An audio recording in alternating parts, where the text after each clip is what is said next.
Welcome to in-depth pharma. आज हम naproxen tablet के बारे में पूरी जानकारी लेने वाले हैं। ये क्या है, कैसे काम करती है, अभी यानी 2023 में इसका प्राइस क्या है, डोज, साइड इफ़ेक्ट्स, प्रिकॉशंस और इस दवा को कब उपयोग नहीं करना है, हम ये सब कुछ जानेंगे। तो पहले हम ये जान लेते हैं कि नेप्रोक्सेन क्या है। देखिए, नेप्रोक्सेन एक non steroidal anti inflammatory drug है। इन्फ्लेमेशन बॉडी में तब होता है जब हमें बुखार आता है, एलर्जी होती है, शरीर में दर्द या सूजन होता है, छाले होते हैं, स्किन रैशेज होते हैं, आंखों में जलन और लगातार आंसू आते हैं। तो कुल मिलाकर इन सभी को इन्फ्लेमेशन कहा जाता है। हालांकि इनके अलावा भी इन्फ्लेमेशन कई प्रकार की हो सकती है।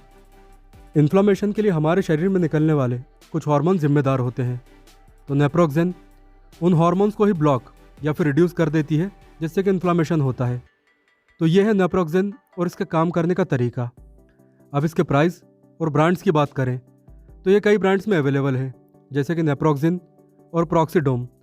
दोनों आपको 100 रुपये से कम में 10 टैबलेट का पैक मिल जाएगा। अब इसके उपयोगों की बात करते हैं। तो आप इसे मुख्य रूप से शरीर में होने वाले दर्द के लिए उपयोग कर सकते हैं। ऐसा दर्द जो खासकर मांसपेशियों में, हड्डियों में या फिर किसी खास जगह पर जैसे कि टॉन्सिल्स में होता है, तब आप इसे यूज़ कर सकते हैं। और अगर स्पेसिफिकली बात की जाए तो इसे आर्थराइटिस में, एंकाइलोसिस स्पेंडोलाइटिस में, टेंडन्स में होने वाले दर्द यानी कि टेंडिनाइटिस में, गाउट यानी कि गठिया के दर्द में, और महिलाएं इन सभी के अलावा इसे मेंस्ट्रुअल क्रैम्प्स में भी यूज़ कर सकती हैं। साथ ही दांत दर्द में, कान दर्द में, सिर दर्द में। हालांकि कई लोग इसे माइग्रेन के दर्द में भी उपयोग करते हैं, लेकिन कई लोगों पर यह काम करती है और कई लोगों पर नहीं करती। साथ ही आप इसे मांसपेशियों के दर्द और कमर दर्द में भी उपयोग कर सकते हैं। इन सभी के अलावा आधे सिर का दर्द और साइनस के कारण होने वाले सिर दर्द या चेहरे के दर्द में भी इसका उपयोग किया जा सकता है और ये दर्द को बहुत अच्छी तरह से कम करती है। लेकिन आप एक बात याद रखें कि ये दवा केवल दर्द को कम करती है। यदि कोई अंडरलाइंग कंडीशन है, मान लीजिए कि किसी को आर्थराइटिस है, तो ये केवल इसके दर्द को कम करेगी, ना कि आर्थराइटिस का उपचार करेगी। इसी तरह किसी को बैक्टीरियल इन्फेक्शन के कारण टॉन्सिल्स में सूजन आ गई है, तो ये केवल सूजन से होने वाले दर्द को कम करेगी, ना कि बैक्टीरिया को मारेगी। लेकिन इस दवा की सबसे अच्छी बात यह है कि ये सस्टेन रिलीज है, यानी कि शरीर में काफ़ी लंबे समय तक रुकती है और दवा को रिलीज़ करती रहती है, जिससे बार बार दवा खाने की ज़रूरत नहीं होती। और ज़्यादातर मामलों में एक दिन में केवल एक ही गोली काफ़ी होती है। तो उम्मीद है कि आप समझ चुके हैं कि ये क्या काम करती है, कैसे काम करती है और क्या नहीं करती।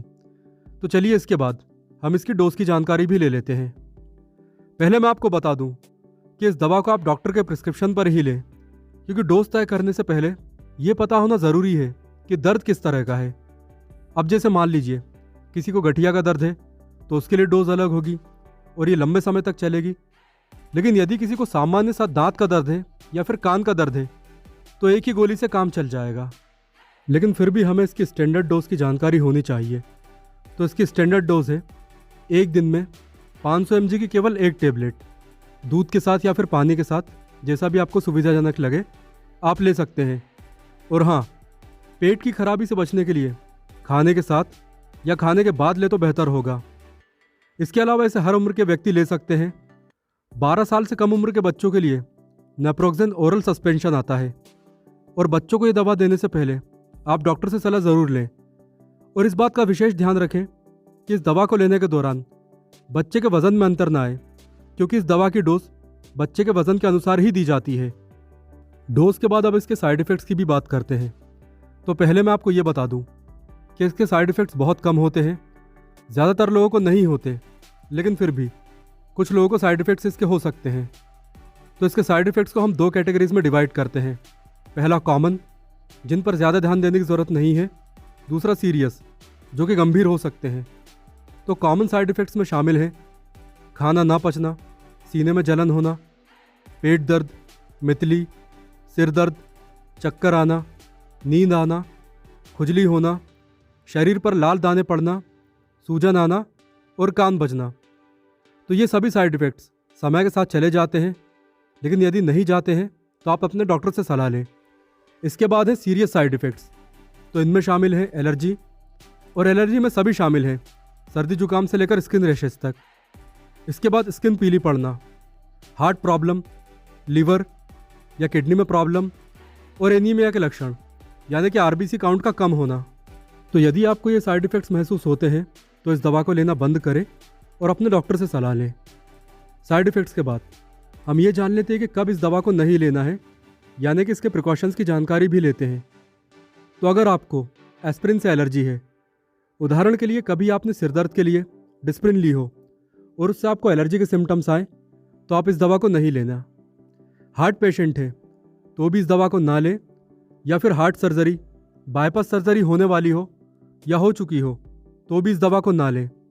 इसके बाद यदि पेट में छाले हों, ब्लीडिंग की समस्या रहती हो यानी कि पेट में खून बहता हो, विशेष रूप से बुजुर्गों को, तो भी इस दवा को ना लें। प्रेगनेंसी और ब्रेस्ट फीडिंग की कंडीशन में डॉक्टर से पूछे बिना इस दवा को ना लें।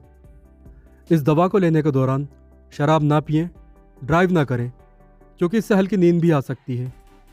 और यदि आप पहले से ही कोई नॉन स्टेरॉयडल एंटी इन्फ्लेमेटरी दवा ले रहे हैं जैसे कि एस्प्रिन, तो भी इस दवा को ना लें।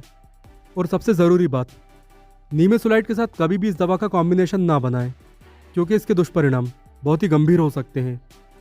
और यदि आप डिप्रेशन के लिए कोई दवा जैसे कि सिटेलोप्राम या फिर फ्लोवोक्सेमाइन ले रहे हैं तो भी इस दवा को आप ना लें। और एंटासिड यानी कि एसिडिटी को कम करने वाली दवा के साथ भी इसे ना लें। अब वीडियो के अंत में आप उन दवाओं की लिस्ट भी देख लीजिए जिनके साथ नेप्रोक्सेन का कॉम्बिनेशन आप बनाते हैं तो आपको काफ़ी साइड इफ़ेक्ट्स का सामना करना पड़ सकता है।